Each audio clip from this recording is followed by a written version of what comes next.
La France est l'un des pays les plus visités au monde. Chaque année, des millions de touristes traversent ses autoroutes, ses gares, ses aéroports bondés. Mais si vous regardez au-delà des axes balisés, au-delà des panneaux directionnels et des connexions 4G, vous trouverez des communes où le dernier médecin est parti depuis 20 ans, où le dernier bus a roulé avant la chute du mur de Berlin, où des familles entières refusent de quitter des maisons que le reste du pays a simplement oubliées. Certaines de ces communes perdent un habitant tous les 2 ans, d'autres ont arrêté de compter. Voici 10 de ces endroits, et au moins un d'entre eux va vous faire vous demander comment des gens y vivent encore aujourd'hui. 10. Lageau, Lozère. Lageau se trouve en Lozère, à 40 km de Mende, perché sur le plateau de la Margeride, dans un paysage ouvert et balayé par des vents qui ne s'arrêtent jamais, même en été. La route qui y mène serpente à travers des forêts de pins et des prairies roussies par les grands froids. En hiver, elle disparaît sous la neige pendant des semaines. Quand vous arrivez enfin dans le village, vous voyez une église encore debout, une fontaine encore alimentée et des volets fermés sur des maisons dont personne ne sait si les propriétaires sont partis pour la journée ou pour toujours. C'est parce que Lageau compte aujourd'hui 23 habitants permanents, 23 personnes. Pour une commune qui, au début du XXe siècle, en rassemblait plus de 300. Et tout a changé du jour au lendemain. Au pic de son activité agricole, Lageau comptait plusieurs dizaines de fermes en activité, un moulin, un four communal, 2 épiceries ambulantes qui passaient une fois par semaine, une école ouverte à l'année et des marchés saisonniers qui attiraient les éleveurs des communes voisines. Près de 320 personnes appelaient ce plateau chez elles. Le matin, les troupeaux descendaient vers les pâturages de la vallée. Le soir, les bergers rentraient avec l'odeur de la lande et du bois brûlé dans les vêtements, et les femmes posaient les plats sur des tables qui ne désemplissaient pas. Vie rude, vie pleine. Ce que personne n'avait prévu, entre 1950 et 1975, chaque enfant scolarisé à Mende ou à Saint-Flour ne revint jamais s'installer au plateau. Pas parce qu'on leur avait dit de partir, simplement parce que la ville offrait ce que Lageau n'offrait plus. L'exode rural a fait le reste. En 1982, l'école a fermé. En 1994, la route a été déclassée. Elle n'est plus entretenue en priorité entre novembre et mars. Aujourd'hui, les 23 habitants restants vivent à 45 minutes du premier cabinet médical. Le trajet en ambulance pour une urgence dépasse l'heure quand la route est verglacée. La boîte aux lettres collective est encore debout à l'entrée du village, exactement là où elle se trouvait le dernier jour où il y avait assez d'habitants pour que le facteur passe quotidiennement. Les registres de la mairie, encore ouverts sur les listes électorales des années 70, montrent des pages et des pages de noms. La plupart de ces noms ont disparu du village, la plupart des gens qui les portaient aussi. Le numéro 9 est différent de Lageau. Pas un plateau agricole, un écrin de forêt si dense que la lumière du midi arrive filtrée, bleutée, comme si le soleil hésitait à entrer. 9. Bonnefond, Corrèze. Bonnefond se trouve en Corrèze, à 28 km de Tulle, enfoncé dans le plateau de Millevaches, dans une forêt si dense que la lumière ne passe plus avant 10 h du matin. Les routes qui y mènent ne figurent pas sur les GPS grand public. Plusieurs panneaux de signalisation ont rouillé et ne sont plus lisibles. Quand vous traversez le village, les façades des maisons sont encore intactes, les jardinets encore taillés. Mais les voitures dans les allées sont souvent les mêmes depuis des années. Mais il y a 30 ans, Bonnefond avait encore une vie collective. Ce qui a suivi était difficile à croire. Au pic de son activité, Bonnefond comptait une école, une auberge, une scierie en activité et plusieurs familles d'artisans du bois qui fournissaient les communes environnantes. Près de 160 personnes vivaient ici de façon permanente et l'été grossissait ce chiffre avec le retour des enfants partis faire leurs études. Les femmes échangeaient des légumes devant les portails. Les hommes partaient à la scierie avec la rosée encore sur les bottes. L'odeur de la résine de pin résinait tout le village jusqu'en fin d'après-midi. C'était une vie rythmée, serrée, réelle. Le fait difficile à croire, la commune de Bonnefond n'a plus de médecin généraliste depuis 2001. Ses 72 habitants actuels doivent parcourir 25 km de route forestière pour atteindre le cabinet le plus proche, ce qui, en hiver par temps de gel, peut représenter 45 minutes de conduite en conditions difficiles, soit le temps d'un arrêt cardiaque non traité. La scierie est encore debout à la sortie du village. les murs en pierre, les barreaux des fenêtres, la roue hydraulique immobile. Les crochets que les ouvriers utilisaient pour déplacer les troncs sont encore fixés dans les poutres. Si vous ne saviez pas quoi chercher, vous passeriez devant sans lever les yeux. 8. Saint-Pierre-le-Vieux, Lozère. Dans les gorges encaissées du sud de la Lozère, à 40 km de Florac, Saint-Pierre-le-Vieux s'accroche à flanc de colline dans un paysage coincé entre deux versants presque verticaux. La route qui y descend compte plusieurs virages sans glissière. En 2024, la commune recensait 9 habitants permanents. 9. Ce qui rend Saint-Pierre-le-Vieux paradoxal aujourd'hui n'est pas son isolement. C'est le fait qu'il y a encore un maire. Les événements qui ont suivi étaient inévitables. Au pic de sa vie, Saint-Pierre-le-Vieux comptait une église paroissiale avec un curé résident, une école primaire, un café-épicerie et des foires saisonnières qui rassemblaient les éleveurs des gorges. Près de 240 personnes habitaient ici, dont des familles de bergers transhumants qui descendaient les troupeaux du Causse chaque automne. Les enfants jouaient dans la rue centrale, la seule rue, tandis que les adultes négociaient les bêtes à la foire. Le soir, les lampes à huile réchauffaient les cuisines. C'était une économie de montagne, fermée, cohérente, qui s'auto-alimentait. Le détail impossible, Saint-Pierre-le-Vieux est l'une des rares communes de France à organiser des élections municipales avec moins de 10 électeurs inscrits.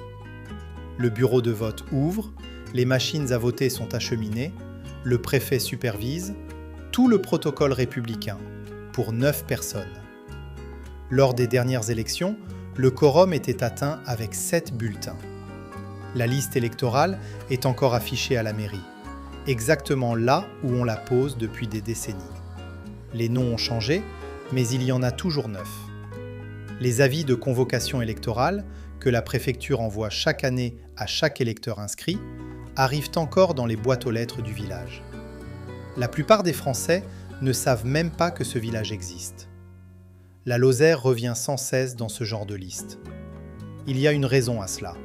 C'est le département le moins peuplé de France, et certaines de ses communes défient le simple bon sens administratif. 7. Cros-de-Géoran, Ardèche.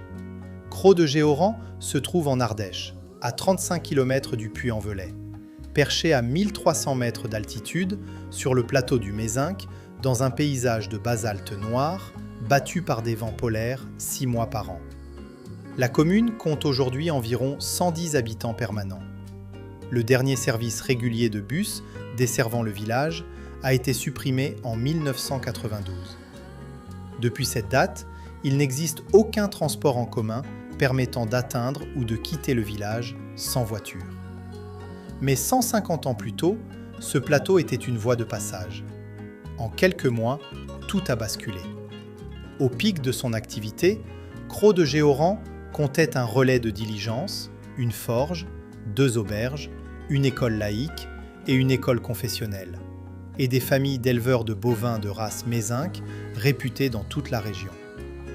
Près de 460 personnes vivaient ici à demeure. En hiver, les voitures à cheval s'arrêtaient pour changer les chevaux épuisés par la montée. Les forgerons travaillaient à la lumière des braises. L'odeur du fer chaud et de la paille mouillée imprégnait tout le relais jusqu'au soir. Le détail que personne ne mentionne. L'école primaire de Cros-de-Géoran a fonctionné sans interruption de 1882 à 2011. 129 années consécutives. Elle a fermé quand le nombre d'enfants en âge scolaire est tombé à 3. 3 enfants. Pour maintenir une école ouverte, la réglementation française en exige au minimum 4. La porte de l'ancienne école est encore verrouillée.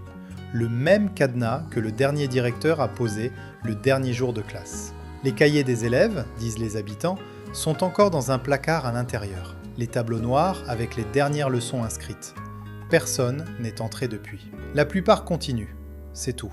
6. Fénier, Cantal. Fénier se trouve dans le Cantal, à 22 km d'Aurillac, sur le plateau du Césalier, dans un paysage d'herbes rases exposé à un vent du nord qui ne mollit pas entre octobre et avril. La commune compte 22 habitants permanents. La route qui y mène est bitumée jusqu'au panneau d'entrée du village. Au-delà, c'est du chemin. Ce qui a bâti Fénier, c'est le bois. Ce qui l'a tué aussi.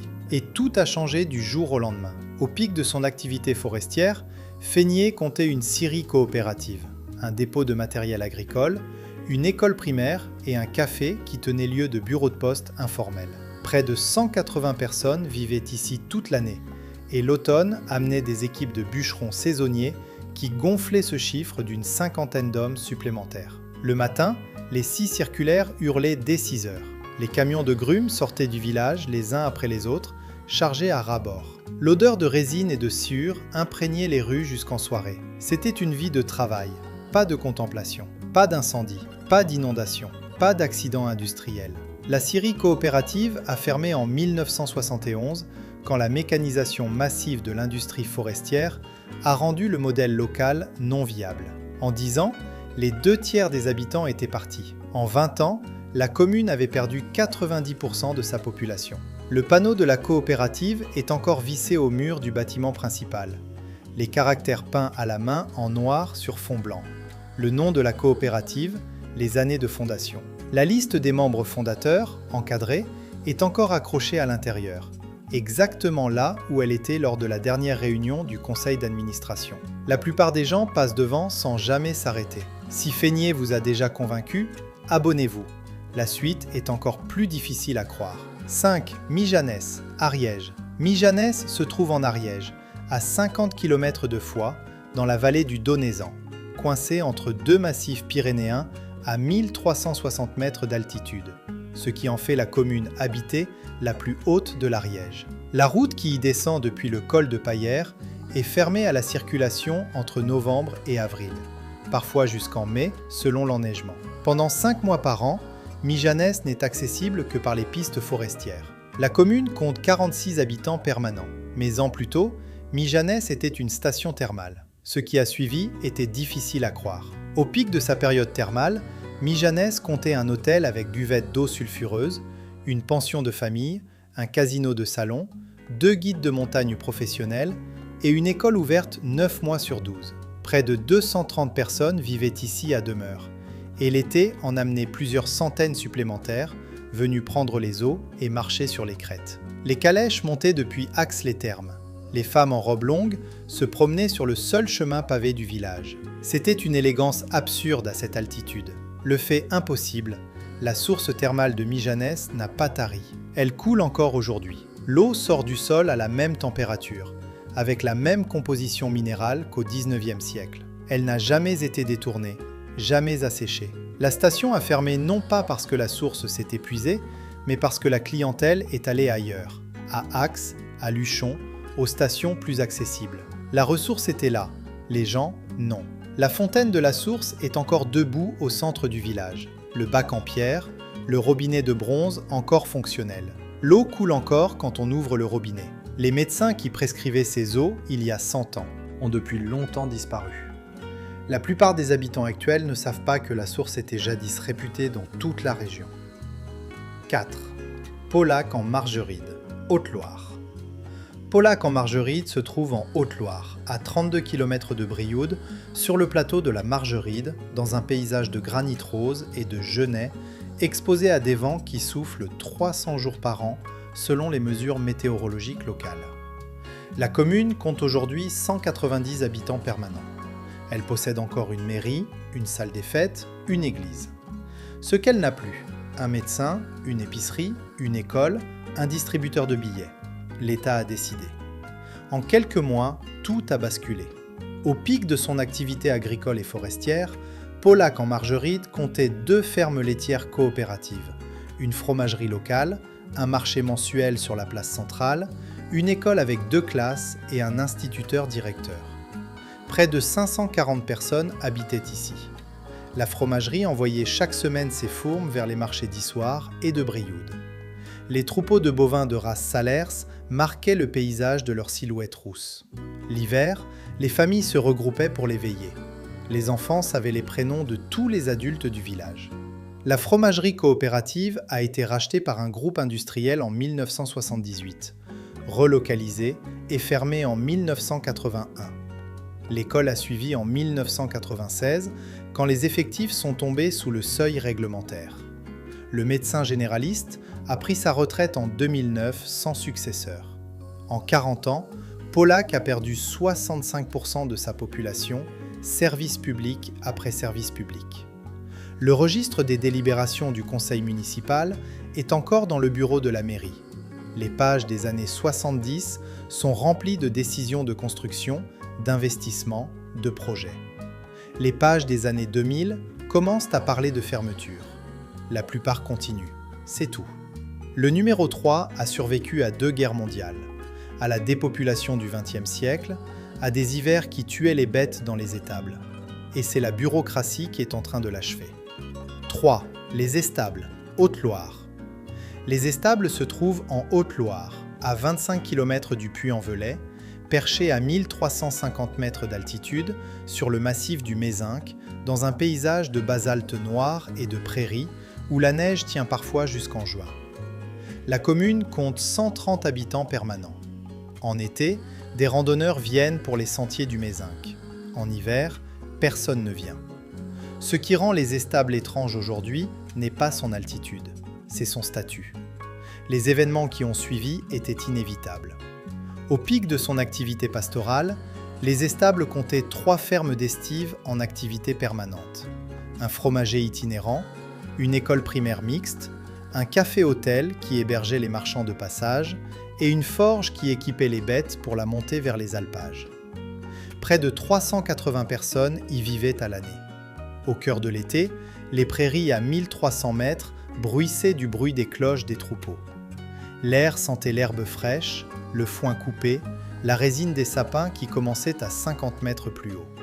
C'était un monde complet, autosuffisant, ignoré du reste de la France.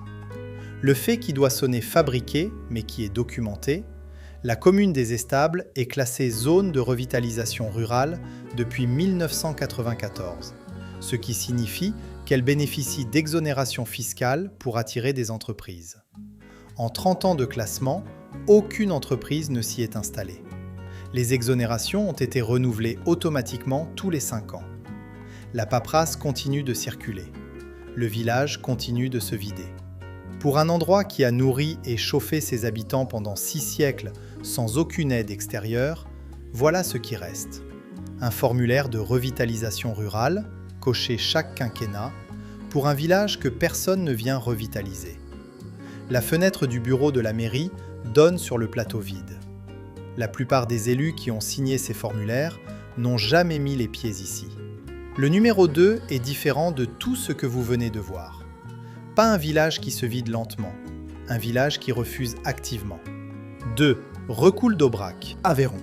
Recoul d'Aubrac se trouve en Aveyron, à 38 km de Millau, sur le plateau de l'Aubrac dans un paysage de landes brûlées par le vent, exposé à des hivers parmi les plus rudes de France continentale. La commune compte aujourd'hui 190 habitants permanents. Ce qui la distingue des autres entrées de cette liste, plusieurs de ces habitants sont des gens qui avaient quitté le plateau dans leur jeunesse et qui sont revenus, délibérément, en connaissance de cause, après avoir vécu en ville. Ce qui rend Recoul d'Aubrac différent aujourd'hui n'est pas son isolement, c'est le choix de ceux qui y restent. Ce qui a suivi était difficile à croire. Au pic de son activité agricole, Recoul d'Aubrac comptait une coopérative laitière, un abattoir communal, une ferme auberge, 2 épiceries, une école avec 3 niveaux et un bureau de poste ouvert 5 jours par semaine. Près de 620 personnes habitaient le plateau à l'année.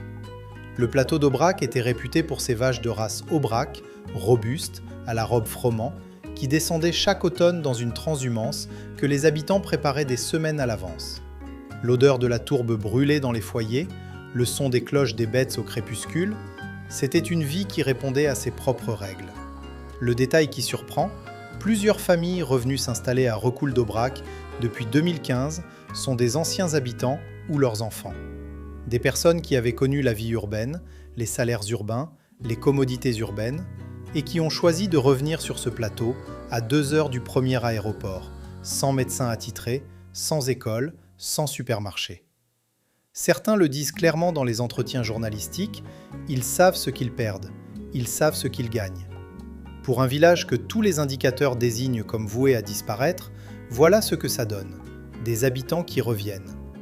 Les registres d'état civil enregistrent encore des naissances. La salle des fêtes ouvre encore pour les mariages. La plupart des atlas démographiques ne montrent pas ce phénomène. La plupart des experts non plus. Le numéro 1 est différent de tout le reste de cette liste. Pas le plus isolé géographiquement, pas le moins peuplé, mais le seul sur cette liste où quelqu'un vous dira, les yeux dans les yeux, qu'il ne partira jamais. 1. Saint-Flour-de-Mercoire, Lozère. Saint-Flour-de-Mercoire se trouve en Lozère, à 45 km de Mende, enfoncé dans la forêt de Mercoire, sur le plateau de la Margeride, dans un paysage de sapins noirs si haut et si serré que le ciel, depuis le fond du village, ressemble à une bande de lumière découpée au-dessus des toits. La commune compte 93 habitants permanents. La route qui y accède est régulièrement coupée entre décembre et mars. Le dernier commerce a fermé en 2003. Le dernier enfant né dans le village a été déclaré à la mairie de Mende parce que la maternité la plus proche est à 50 km.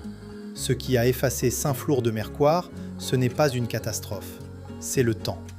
En quelques mois, chaque fois, en quelques mois, un habitant de plus a fermé sa maison, a chargé une voiture, a pris la route vers Mende ou vers Clermont.